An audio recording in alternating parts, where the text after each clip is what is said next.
बिस्मिल्लाहिर्रहमानिर्रहीम।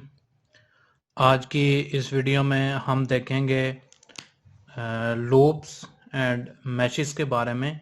ये दोनों चीज़ें सर्किट एनालिसिस का ही एक पार्ट हैं। तो सबसे पहले हम देखते हैं लूप्स को। लूप्स की डेफिनेशन है, loop is a closed path such that no node is traversed more than once.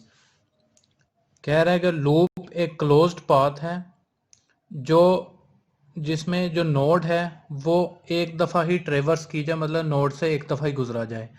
हम पिछली वीडियोस में देख चुके हैं कि नोड्स क्या चीज़ें हैं। ये जो हमारे पास पॉइंट्स होते हैं जहाँ पे कंपोनेंट्स, उनके लीड्स या उनका आपस में कनेक्शन बना होता है, ये नोड्स होते हैं। तो ये जो मैंने एक सामने सर्किट बनाया हुआ है, इसके यहाँ ये नोड है, इस तरह ये नोड है, फिर हमारे पास ये नोड है, और ये सारे कंपोनेंट्स की हम यहाँ पे एक नोड ले लेते हैं कि ये सारे एक ही नोड के ऊपर हमारे पास कनेक्टेड हैं।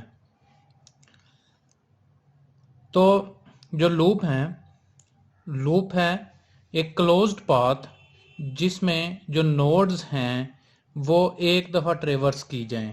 कहने का मतलब ये है कि मैं अगर इस तरह से मूव करता हूँ तो ये भी एक क्लोज्ड पाथ बन रहा है। कहने का मतलब ये है कि यहाँ से मैं इस तरफ गया, फिर इस नोड पे, फिर इस नोड पे वापस आ गया, तो ये मेरे पास एक क्लोज्ड पाथ बन गया।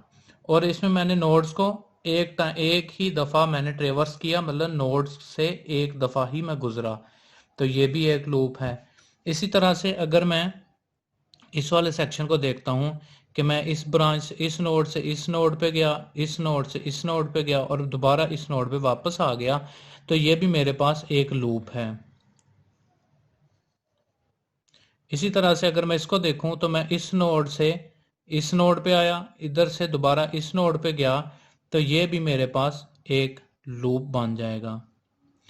इसी तरह से ना सिर्फ ये हमारे पास 3 लूप्स हैं, बल्कि मैं इस तरह से भी तो लूप बना सकता हूं कि मैं यहाँ इस नोड से इस नोड पे गया, ये जो नोड है इस तरफ से दोबारा इधर इस नोड से एक टाइम पे क्रॉस किया, फिर इस नोड पे, फिर यहाँ से मैं नीचे वाली नोड की तरफ आ गया, तो एक मेरे पास ये भी तो लूप बन रहा है। इसी तरह से अगर मैं इस नोड से इस नोड की तरफ गया, फिर यहाँ पे गया, और फिर इस तरह से मैं वापस इसी नोड पे आ गया, तो ये भी मेरे पास एक लूप बन रहा है। इसके अलावा एक लूप और भी बन रहा है जो इस तरह से है।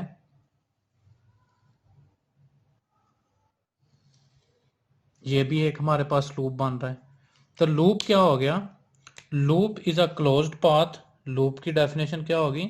Loop is a closed path such that no node is traversed more than once. कि लूप एक क्लोज्ड पाथ होता है जिसमें जो नोड्स हैं उनको एक ही दफ़ा हम क्रॉस करते हैं, तो उन्हें हम लूप्स कहते हैं। जबकि जो मैश होता है, मैश भी एक लूप होता है, लेकिन इसके अंदर कोई और लूप नहीं होता। जो मैश है इसमें ये भी एक लूप है, लेकिन इसके अंदर कोई और लूप नहीं होता। जिस तरह से हमने एक लूप बनाया था ये वाला, इसके अंदर कोई और लूप नहीं है, तो ये हमारा मैश है जो ये है।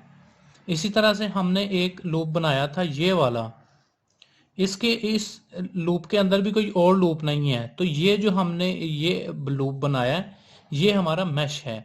इसी तरह से हमने ये एक लूप बनाया था, तो इसके अंदर भी कोई और लूप नहीं आ रहा, तो ये हमारा मैश है।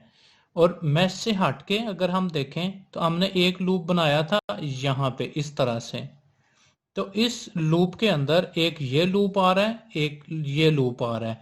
तो ये जो हमारे पास है, जिस लूप के अंदर लूप और भी लूप हों तो उसे हम लूप्स ही कहते हैं, और जिस लूप के अंदर कोई और लूप ना आए वो हमारा मैश कहलाता है।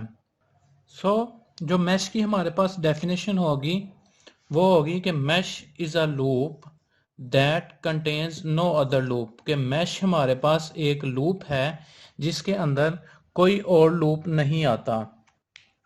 अभी इसी सर्किट को हम रीड्रा करते हैं और इसके अंदर मैश और लूप हम कैलकुलेट करते हैं कि हमारे पास मैश और लूप कौन कौन से हैं।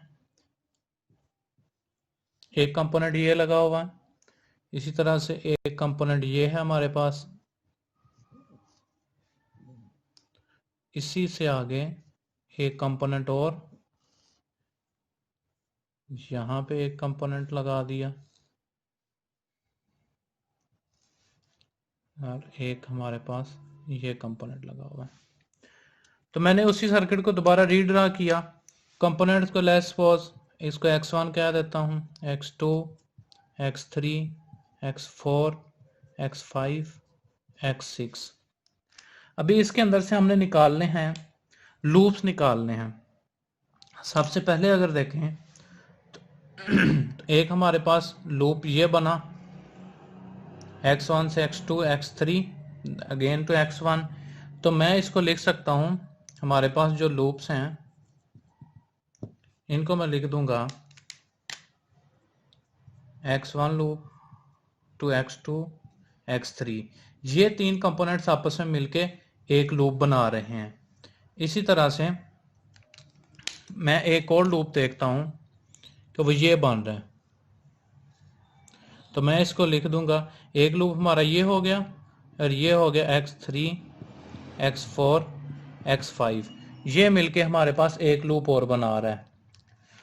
उसके बाद अगर आप देखें तो एक हमारे पास ये लूप बना था x5 और x6 का मिलके, तो ये जो लूप है इसको मैं लिख देता हूं x5 x6।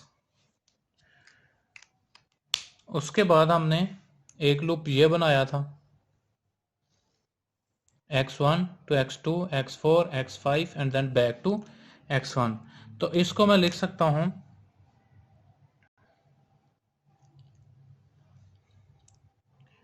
x1 x2 x4 x5 कि ये जो हमारे पास लूप है उसके अंदर ये कंपोनेंट्स शामिल हैं। इसके बाद एक और लूप हमारा बनता है, वो ये वाला है x3 x4 x6 and back to x3। तो मैं लिख सकता हूं x3 x4 x6। इसके बाद हमने एक और लूप बनाया था जो ये था आउटर लूप x1 2 4 और 6, जिस लूप के अंदर कंपोनेंट शामिल थे। तो मैं इसको लिख दूंगा x1 x2 x4 x6। तो अभी हमने देखा कि ये जो हमारे पास कंपोनेंट्स लगे हैं इसके अंदर हम सिर्फ 6 लूप्स निकाल सके, 1 2 3 4 5 और ये 6, टोटल 6 लूप्स हम इसमें से निकाल सकें। अभी हम, ये तो थे लूप्स, अभी हम देखते हैं इसमें मैशेस कितने हैं। मैशेस का हमने देखा था कि वो लूप्स हैं जिसके अंदर और कोई लूप नहीं। तो वो एक हमारे पास ये मैश था, इसी तरह एक ये मैश था और एक ये हमारे पास मैश था। तो 3 हमारे पास मैश थे। x1 2 3 जिस कंपोनेंट जो लूप में शामिल है वो एक ये मैश है हमारे पास। x3 x4 5 जिसमें शामिल है वो एक मैश है। x5 और 6 ये मैश हैं। तो ये जो 3 ऊपर वाले हमारे पास लूप्स आए थे ये हमारे पास मैश हैं। तो लूप्स और मैशेज जोन से हैं वो जब हम सर्किट को एनालाइज करते हैं या सर्किट को सिंथेसाइज जब कर रहे होते हैं तो ये हमें तब काम आते हैं। अगली स्टेजेस पे जब हम इसको KVL और KCL लगाएंगे तब हमें ये लूप्स बहुत काम आएंगे, क्योंकि जब हम ये लूप्स और मैशेज लगाते हैं तो हम इंडिविजुअल कंपोनेंट के अंदर से कितना करंट गुजर रहा है वो देख सकते हैं, इसके अक्रॉस वोल्टेजेस कितने हैं वो हम देख सकते हैं, किस तरफ हाई वोल्टेज है, पॉजिटिव किस तरफ होगा, नेगेटिव किस तरफ। इसी तरह हर इंडिविजुअल कंपोनेंट के करंट और वोल्टेजेस को हम देख सकते हैं कि करंट कितना गुजर है, वोल्टेज कितना है उसके अक्रॉस। तो उसके लिए हम लूप्स और मैशेस को यूज करते हैं। अभी तक जो हमने देखा, इससे पहले सर्किट एनालिसिस के अंदर हमने देखा कि एलिमेंट्स क्या होते हैं, ब्रांचेस क्या होती हैं, ब्रांचेस के वोल्टेजेस क्या होते हैं, ब्रांच नोड वोल्टेजेस क्या होते हैं, फिर नोड्स की टाइप देखी, हमने रेफरेंस नोड देखा। मैं एक मिनट लिख देता हूँ आपको। जो सर्किट एनालिसिस है,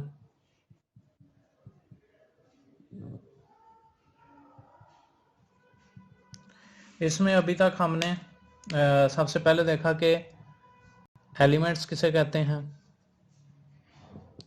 फिर हमने देखा ब्रांच किसे कहते हैं, फिर ब्रांच के हमने वोल्टेजेस देखे वो क्या चीज़ होती हैं, फिर ब्रांच के हमने करंट देखा वो क्या होता है।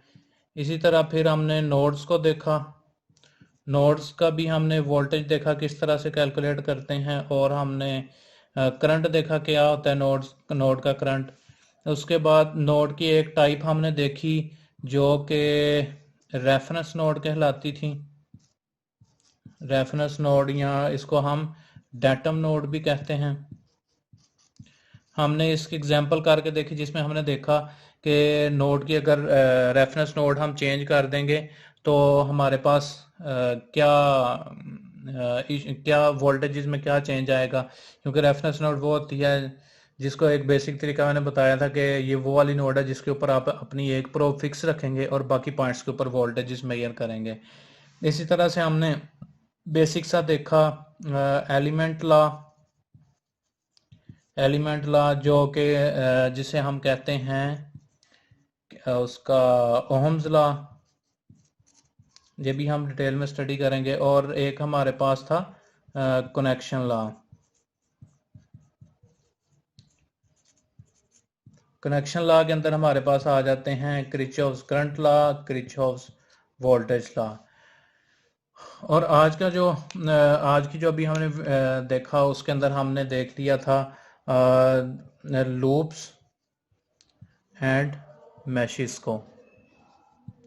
हमने ये चीज़ें देख ली थी सर्किट एनालिसिस के अंदर। आगे जब हम जाके कैलकुलेशंस करना शुरू करेंगे सर्किट की तो तब हमारे पास जो है ना वो हमें ये टर्म्स को ज़हन में रखना पड़ेगा सर्किट को एनालाइज करने में और सिंथेसाइज करने के लिए। इससे आगे चलते हैं तो कोई भी जो दो कंपोनेंट्स हैं आपके पास वो या तो हम उसको लगा सकते हैं सीरीज में या हम लगा सकते हैं पैरेलल में। दो तरह से कंपोनेंट लग सकते हैं, सीरीज एंड पैरेलल।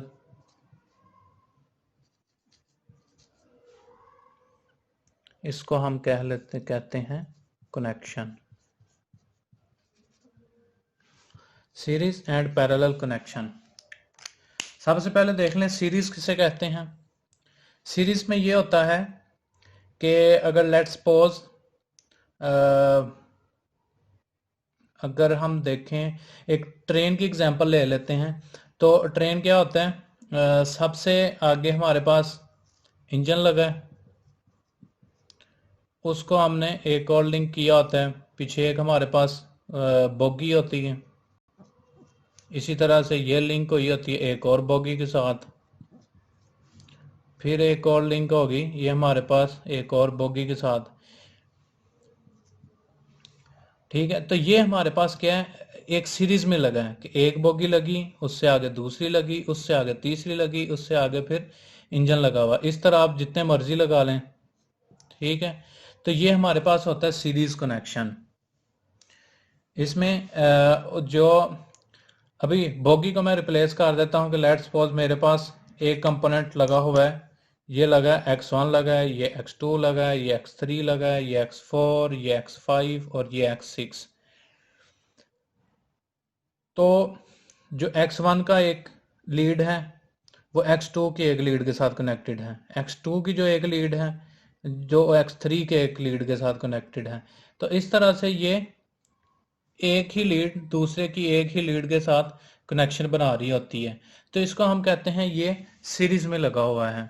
लेकिन अगर इसके हम पैरेलल देखें तो पैरेलल क्या होता है, एक ये कंपोनेंट है, दूसरा ये कंपोनेंट है, इससे अगर कोई वायर निकल रही है बाहर और इससे भी वायर निकल रही है बाहर, तो जो इस कंपोनेंट है x1 उसकी जो ये लीड है वो इस तरह कनेक्टेड हो x2 के साथ, और इसकी ये जो लीड है वो इस तरह कनेक्टेड हो इसके साथ।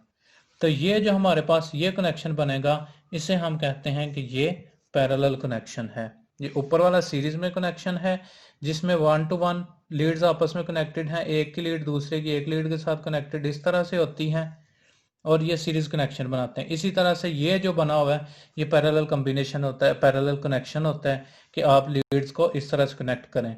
आप इसे जितने मर्जी कंपोनेंट लगा लें। ये मैं X3 लगा देता हूँ, ये सारे के सारे पैरेलल लगे हुए हैं। ये मैं इसके साथ ये मैं X4 लगा देता हूँ। तो आप जितने चाहे कंपोनेंट लगा लें। कई दफ़ा ये भी होगा कि सीरीज और पैरेलल कनेक्शन इकट्ठे लगे होंगे। वो किस तरह से, ये अभी जितने कंपोनेंट हैं ये वाले X1 2 3 4 ये सारे के सारे आपस में लगे हुए हैं पैरेलल में। और कुछ इस तरह से होगा कि इससे आगे एक कंपोनेंट लगा होगा, मैं लेट्स सपोज X5 कह देता हूँ, ठीक है। इससे पीछे भी मैं कोई लगा देता हूँ, इसे मैं कह देता हूँ ये X6 लगा हुआ है। तो हो क्या रहा है, X1 2 3 4 ये जो कंपोनेंट हैं ये आपस में लगे हुए हैं सारे पैरेलल में, लेकिन इन पैरेलल कॉम्बिनेशन के साथ सीरीज में लगा हुआ है X5 और इस पैरेलल कॉम्बिनेशन के साथ सीरीज में लगा हुआ है X6। तो एक टाइम के ऊपर आपका ये सीरीज कॉम्बिनेशन भी बन रहा है और ये आपका इतना जो है ये पैरेलल कॉम्बिनेशन भी बन रहा है, ये दोबारा आगे सीरीज कॉम्बिनेशन बन रहा है।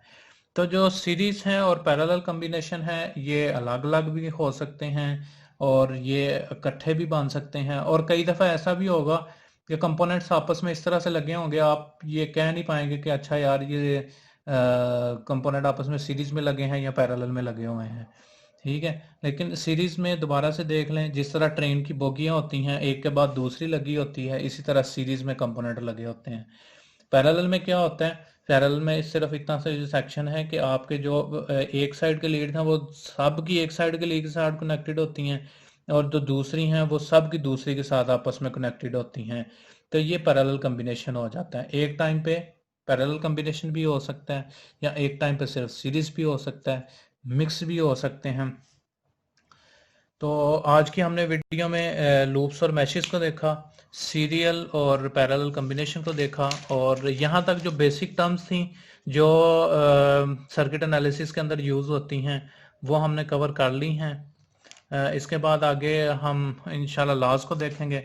अगर चीज़ों की समझ आई है तो चैनल को सब्सक्राइब ज़रूर कर दें।